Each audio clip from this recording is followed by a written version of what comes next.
Mr. Chairman, sir, I thank the honorable member from Nongstoin constituency, Shri Gabriel Walang MLA, for moving this motion for discussion in this budget session, and the honorable member taking part, Ba Arden Basaimoit MLA Nongkrem, Shri Rupert Mumin MLA Kharkuta, Dr. Celestine Longdo MLA Umsning, Leader of Opposition, Shri Rynbui Longdo MLA Malem, Shri Saling Sama MLA Gambigre, for raising their points and suggestions. Sir, under the 6th schedule of the Constitution, overall management of land in the scheduled areas based in the autonomous district council, but power of the state government under the Constitution also exists side by side. However, statutory responsibilities still remain with the government in the revenue and disaster management departments, as also superintendents of administration of government lands. The Assam Land and Revenue Regulation 1886 was adopted in the year 1972. The ALRR was adopted by Meghalaya, is applicable to all government lands in the state. Certain provisions of the Act are applicable more or less throughout the state, subject to some exception or modification with respect to registration of land in autonomous district councils. Government in various departments has large area of land spread all over the state. These lands are occupied by various government departments and are administered by the concerned department under the general supervision and control of General Administration Department and Revenue Department. The Meghalaya Land Survey and Records Preparation Act 1980 provides for cadastral survey of land in the state and preparation of land records.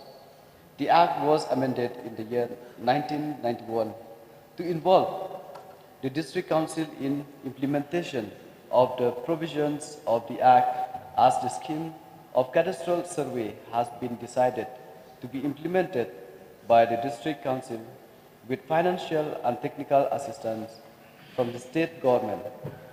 Assistance is being provided to district councils by the state government for the purpose. Sir, the private land ownership in Meghalaya coexists alongside the traditional community land tenure system and government-controlled land. Private lands in Meghalaya are owned by individuals or entities, distinct from the collective ownership prevalent in many indigenous communities.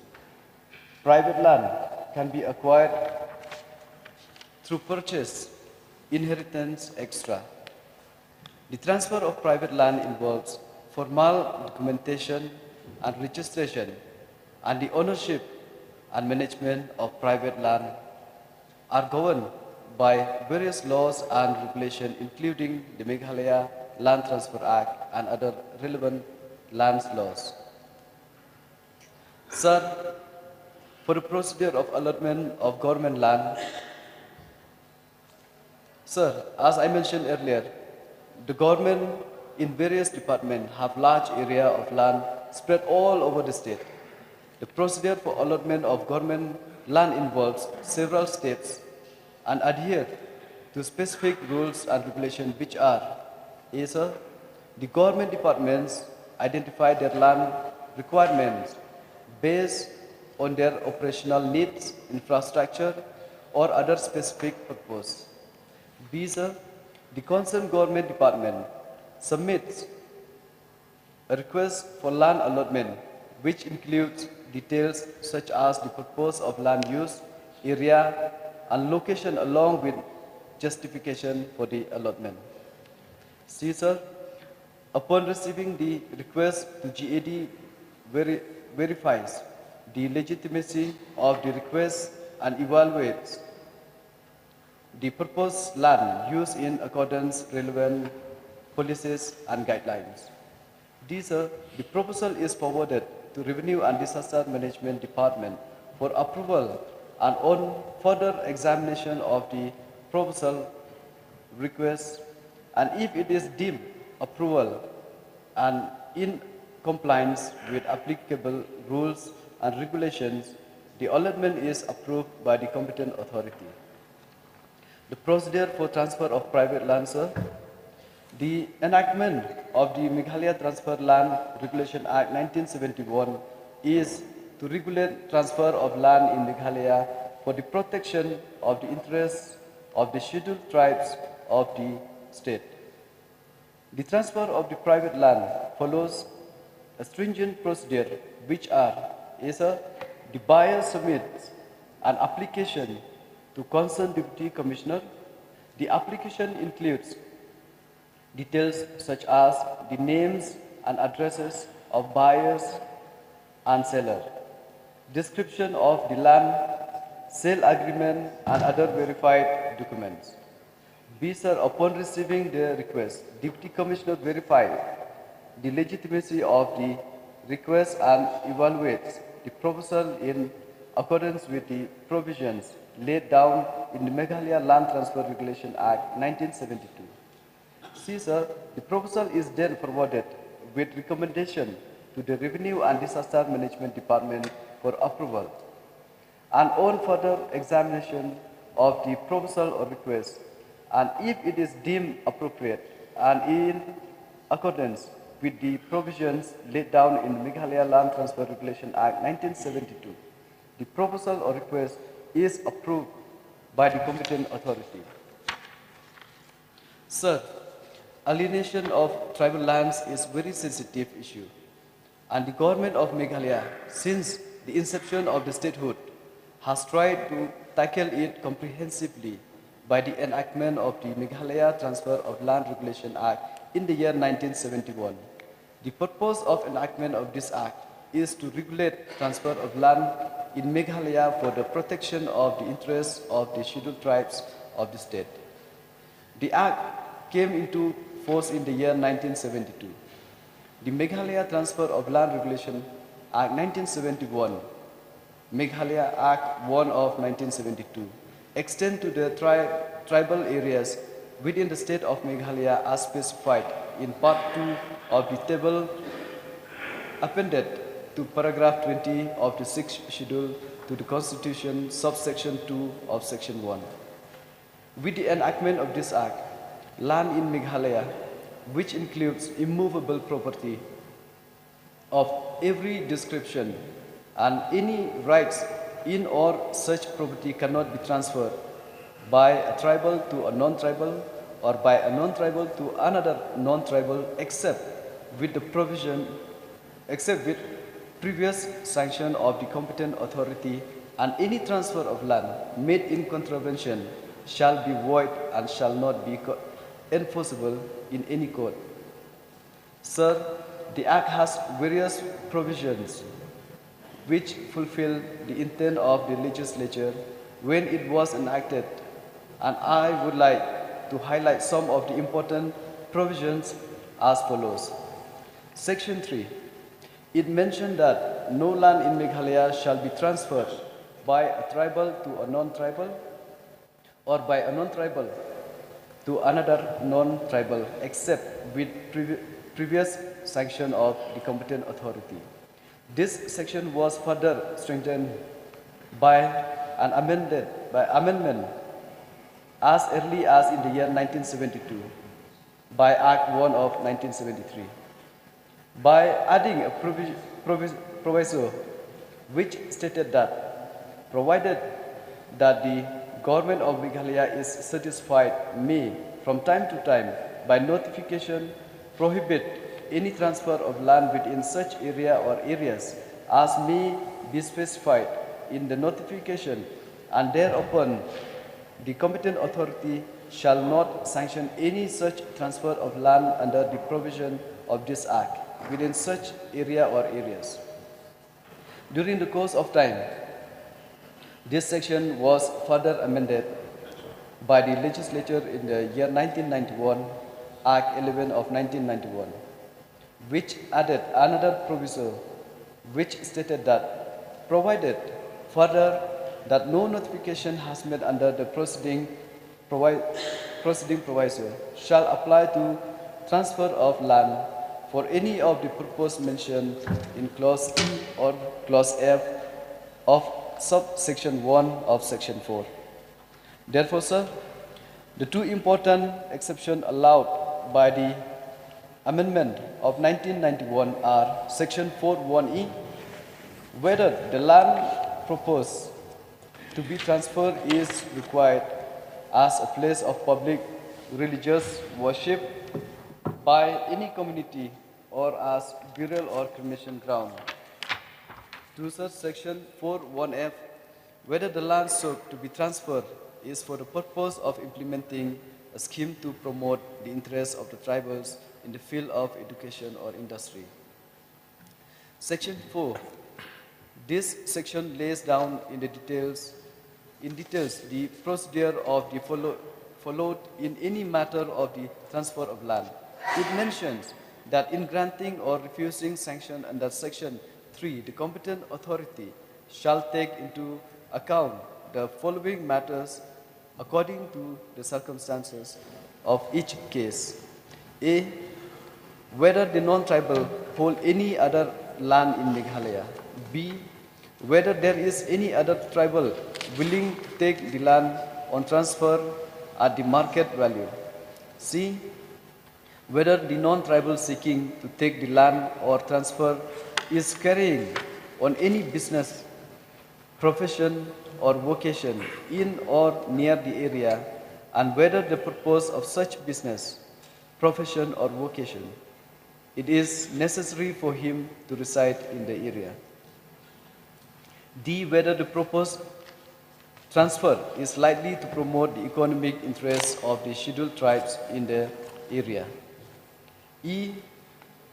Whether the land proposed to be transferred is required as a place of public religious worship by any community or as burial or cremation ground. F. Sir, whether the land sought to be transferred is for the purpose of implementing a scheme to promote the interests of the tribal in the field of education or industry. This section also mandates the competent authority to record its decision in writing along with the reasons thereof. Mr. Deputy Speaker, sir, at this juncture, I would like to highlight that since the enactment of this Act, certain exemptions which have been put under Section 11. This section contemplates that nothing contained in this Act shall apply to A. Any transfer of land as security for any loan granting by such banking company, cooperative society, or other credit institution as the government of Meghalaya may by notification specify in this behalf. Provided that a banking company, cooperative society, or other credit institution as notified above by the government of Meghalaya shall not transfer any land to a non-tribal except with the previous sanction of the competent authority as provided in Section 3. B. Sir, the letting out on rent of any building standing on land. C. Sir, any transfer of land to or in favor of government or district council. D. Sir, any transfer of land to or in favor of 1. Any company or corporation society including cooperative society, autonomous body or association wholly or substantially owned and controlled or managed by government and which the government of Meghalaya may by notification specify in this behalf. 2. A municipal corporation, municipality or town community constituted under any law. Sir, the government of Meghalaya in the revenue and disaster management regulates various applications on matters relating to a. Transfer of land, which include give, sale, exchange, mortgage, lease, surrender, will. B. Change of land use of leased land.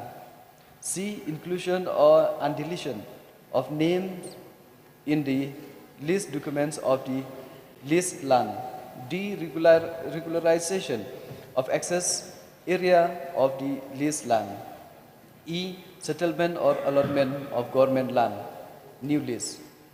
Sir, the government has put in place various safeguard mechanisms to ensure that provisions of the Act are followed stringently. Some of them are the notification dated 7 June 1978 prohibits transfer of land by a tribal to a non-tribal or by a non-tribal to another non-tribal within the areas specified below.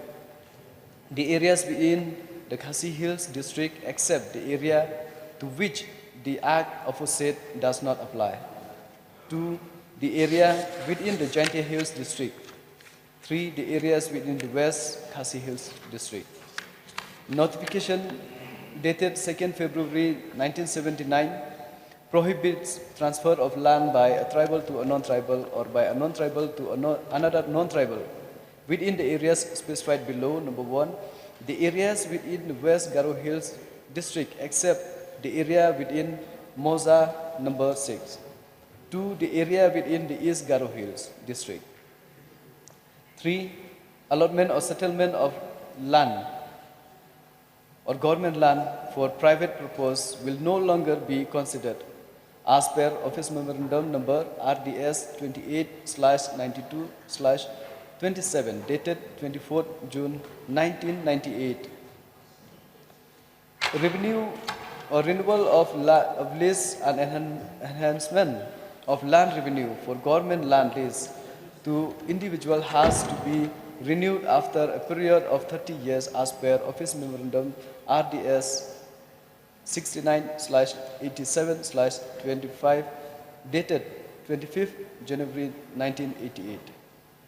The procedure to be adopted for revenue plots by way of lease agreement in which the department, while processing any case, abides by the Meghalaya Transfer of Land Regulation Act 1971 and Meghalaya Transfer of Land Regulation Rule 1974 has been clearly indicated in instruction issued white letter number RDS 53/86 PT/PT/91 dated 20th June 1998. Further transfer of government revenue land, government to lessee. Rule 4, 5 and 6 of the MTLR Rule 1974 and direction of government in the revenue department from time to time are followed by the competent authority while processing any application of the land transfer. For transfer of land from tribal to non-tribal, especially to the companies, Rule 456 and single window agency clearance, consent to operate, consent to establish, NOC from district council and local authorities, inspection, report, maps, land documents, public notice, and direction of government in the revenue department from time to time are followed by the competent authority while processing any application of land transfer. Clause 456 and 19 of the lease agreement issued by Deputy Commissioner specified certain conditions which are: Clause 4, that if the land is utilized not for the purpose it was leased out without the permission of Deputy Commissioner, it will deem to be a breach of the lease term liable to be determined under Clause 19 of the agreement. Clause 5, that if the land is not put into use within a period of 10 years from the date of issue of lease, the government reserves the right to cancel the lease and to take over the land and dispose it of in the manner the government deem it fit. Clause 6, it says that on the said land being surrendered under Clause 5, the government shall pay compensation for the building and other structures, including trees planted and raised by the lessee, at an amount as may be valued by the Deputy Commissioner. Clause 19, that on determination of the term of this lessee, his or her heirs respective and assigned shall have the first offer of renewal thereof on terms to be fixed by the government, and that if such offer is refused, the lessee's interest or that of his or her heirs representative and the interest of any holding through or under him, his or her heirs representatives and assigned as tenant, mortgage, or otherwise shall absolutely cease and determine. Mr. Deputy Speaker, sir, one important aspect of land administration in our land is that under Section 3 of the 6th Schedule to the Constitution, the management of land and forests also rests in the Autonomous District Council, which are empowered to make laws with respect to land management and administration. There are 3 district councils in the state of Meghalaya, namely Khasi Hills Autonomous District Council, number 2 Jaintia Hills Autonomous District Council, and Garo Hills Autonomous District Council. These respective district council, which under the 6th schedule of the Constitution are empowered to make laws with respect to land management and administration extra, have enacted respectively legislation touching upon the basic land system of the areas under their jurisdiction. Mr. Deputy Speaker, sir, the right to fair compensation and transparency in Land Acquisition, Rehabilitation and Resettlement Act 2013 also lays down certain safeguards to check the land alienation amongst the tribals in general.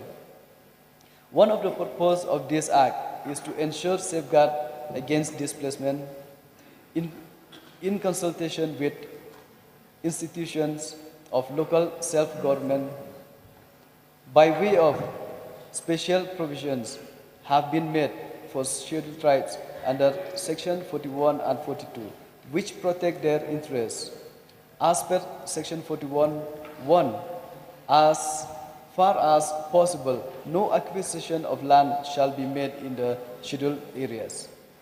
As per Section 41(2), where such acquisition does take place, it shall be done only as a demonstrable last resort.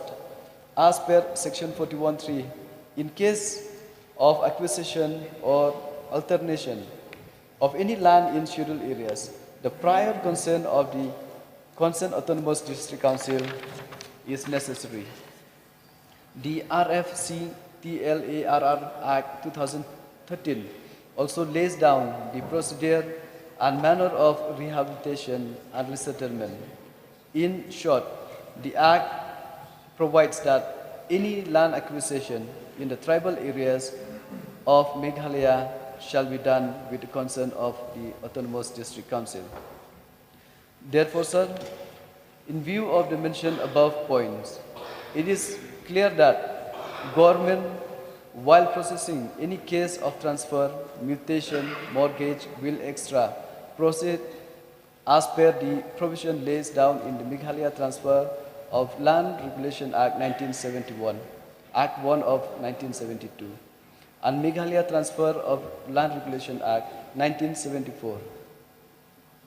Sir, as point raised by different members regarding regarding with this transfer of mining land,